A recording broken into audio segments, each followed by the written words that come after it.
En un clin d'œil, un trajet quotidien vers Paris se transforme en cauchemar éveillé. Alors qu'un train bondé fonce sur les rails, totalement hors de contrôle, ses passagers impuissants ne peuvent que se préparer à l'impact catastrophique à venir. Le trajet de 75 minutes entre Milan et la gare des Léons est rempli de l'habituelle cohorte de navetteurs fatigués. Pour beaucoup, c'est un trajet quotidien, mais le voyage d'aujourd'hui est sur le point d'entrer dans l'histoire pour toutes les mauvaises raisons. Le train glisse sur son trajet, approchant en douceur l'une de ses gares habituelles, le Ver de Maison. Cependant, il ne s'arrête plus là en raison d'un récent changement dans l'horaire d'été. Alors qu'il passe devant la gare, quelque chose d'inattendu se produit. Un passager dans la deuxième voiture se lève soudainement et actionne le frein d'urgence, arrêtant brusquement le train. Ils sortent alors en courant de la voiture. À l'arrière, dans la cabine de conduite, le conducteur Daniel Solin se retrouve à gérer les conséquences de l'activation du frein d'urgence. Il va réarmer les freins entre la cabine et la première voiture avec le contrôleur, Jambovich. Saoline trouve le levier coincé et saisit une autre poignée à proximité pour prendre appui, mais les freins restent bloqués lorsqu'il retourne dans sa cabine. Le conducteur pense qu'il y a trop d'air dans le système de frein pneumatique après l'activation du frein d'urgence. Il pense qu'en laissant sortir l'air manuellement, cela résoudra le problème. Au lieu d'appeler les ingénieurs comme il devrait le faire, Saolin et Bov relâchent manuellement l'air des freins sur les 7 voitures voyageurs. Lorsque Saolin retourne à son siège, tout semble fonctionner et il se dirige vers la gare de Léon. Mais ce que Saolin ne réalise pas, c'est qu'il vient de déclencher une chaîne d'événements invisibles, à commencer par un système de freinage défectueux. Avec plus de 30 minutes de retard, Saoline reçoit l'ordre de sauter l'arrêt précédent, la gare de Léon. Il passe la gare d'Allefort de Maison sans ralentir.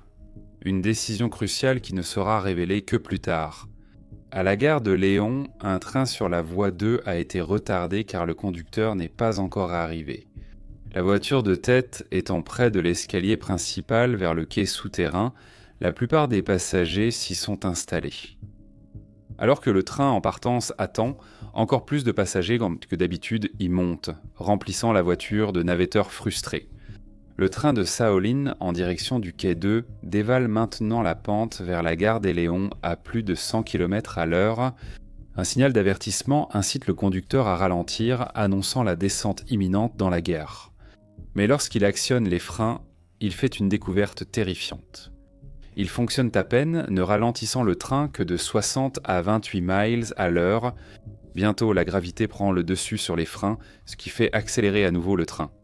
Avec le train de 300 tonnes désormais lancé hors de contrôle à moins d'un demi-mile d'une gare bondée, Solin commence à paniquer. La catastrophe menace, mais l'espoir subsiste. Pour prévenir les collisions, le personnel ferroviaire utilisait des systèmes avancés dirigeant automatiquement les trains entrant vers des quais libres dans de telles situations. Mais ce qui s'est passé ensuite allait contourner ces dispositifs de sécurité. Le conducteur alerte frénétiquement la salle de contrôle. Arrêtez tout, je n'ai plus de frein, déclenchant une alarme stridente qui résonne dans la salle de contrôle. Le centre et les cabines de des conducteurs de tous les trains de banlieue proches. L'alarme déclenche aussitôt un protocole de fermeture qui bloque tout le réseau. Chaque train à proximité immédiate de la gare de Léon est arrêté en attente de nouvelles instructions. Le protocole annule également la déviation de voie prédéfinie. Bien que les aiguilleurs sachent qu'il y a un train fou, ils ignorent lequel des 4 trains entrants a perdu le contrôle. Parce que Salvin n'a pas réussi à s'identifier. En réalisant la catastrophe imminente, Solin quitte la cabine et précipite les passagers vers la voiture arrière pour se préparer à l'impact. Mais cela signifie aussi qu'il n'est désormais plus en contact avec le contrôle de la station.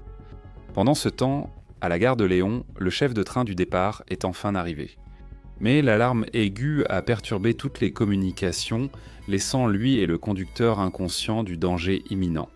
À 19h08, le train fou fonce dans la gare et ses passagers se préparent à l'impact. Les responsables essaieront d'alerter tout le monde, mais le train fou est à moins d'une minute. À quelques secondes de l'impact, un appel à évacuer, le train à l'arrêt sur la voie 2 est lancé. Le conducteur et certains passagers parviennent à sauter à temps, mais le conducteur du train en partance reste courageusement à bord pour transmettre le message d'évacuation aux passagers. Alors que le train de Salin fonce à toute vitesse vers eux, le train fou entre en collision frontale et violente avec le train de banlieue à l'arrêt. Sous l'impact, la locomotive se cabre et traverse les wagons, déchirant les parois en aluminium des voitures en lambeaux. La scène est dévastatrice. La collision laisse 2 wagons immobiles écrasés comme une boîte de conserve, tandis que la locomotive du train fou est encastrée dans l'un des autres wagons. Les spectateurs regardent alors que la force de l'impact fait se soulever les wagons des trains vers le plafond de la gare, provoquant des scènes horribles. Les premiers secours arrivent en moins de 10 minutes et trouvent des civils faisant de leur mieux pour aider dans une situation accablante. Les passagers du train de Solin ont réussi à s'échapper avec des blessures mineures, mais les plus de 60 personnes qui se trouvaient dans le train du parc ont subi de graves blessures. Nombreux ont été désincarcérés puis hospitalisés.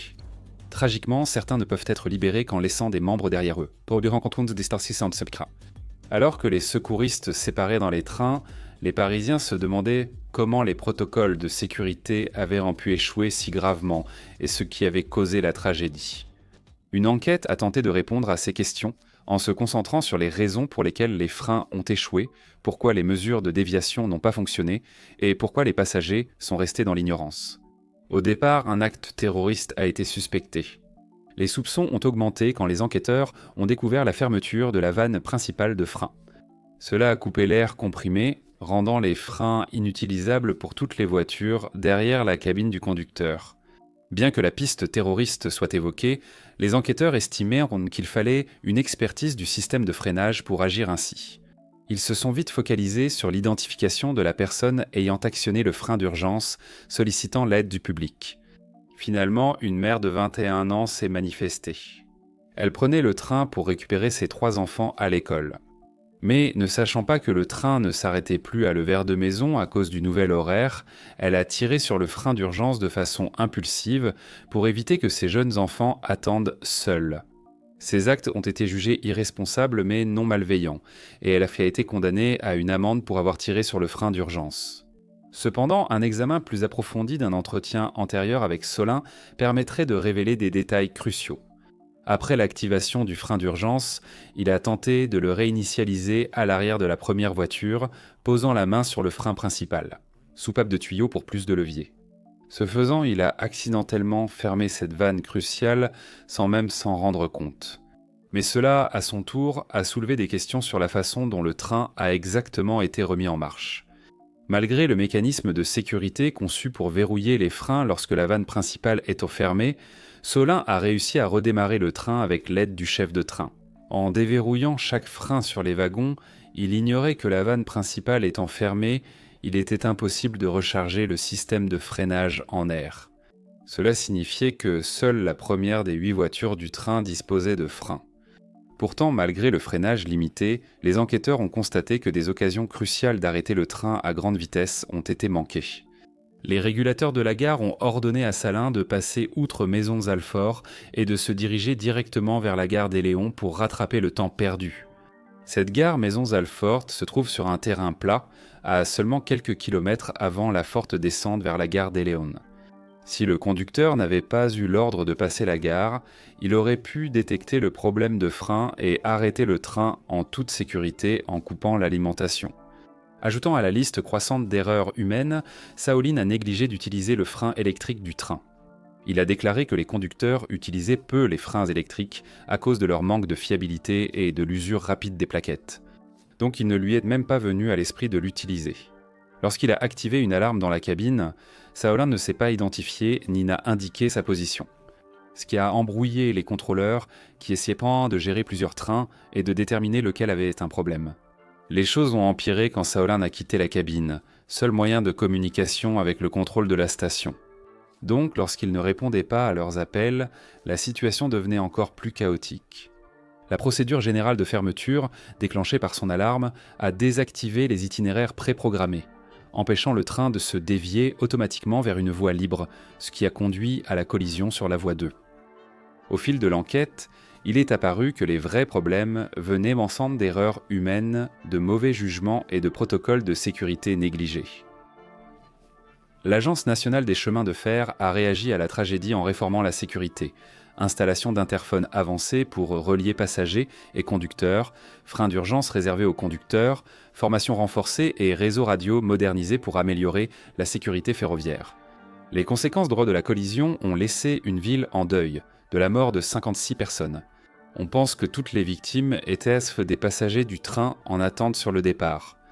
4 ans après la collision, Shaolin a été reconnu coupable d'homicide involontaire et condamné à 4 ans de prison, dont 3 ans et demi avec sursis.